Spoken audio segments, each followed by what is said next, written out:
تم پر ظلم و ستم کیا جائے گا، اور بتایا کہ یہ فلاں درخت ہے جہاں پر تم کو سولی دی جائے گی، جہاں پر تمہاری زبان کاٹ دی جائے گی۔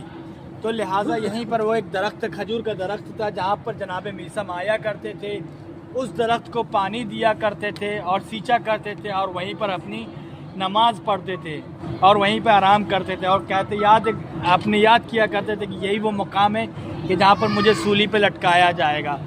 آخرکار وہی وقت وہ آیا کہ جب مولا کائنات نے بتایا تھا کہ فلاں مقام پہ تمہیں فلاں دن پر فلاں شخص ابن زیاد کے حکم پر تم کو ایک بدکار شخص تم کو سولی پہ لٹکائے گا، اور اس کے بعد تمہاری زبان کو کاٹ دی جائے گی۔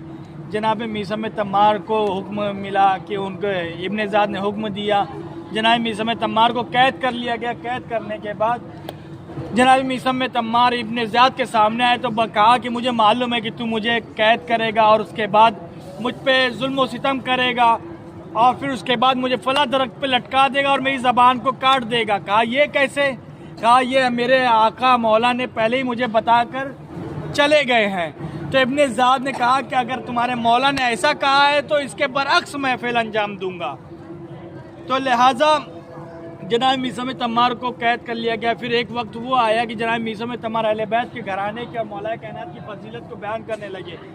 ابن زیاد کے جب عاجز آ گیا تو اس کے بعد کہا کہ اس کو سولی پہ لٹکا دیا جائے اور اس کی زبان کاٹ دی جائے۔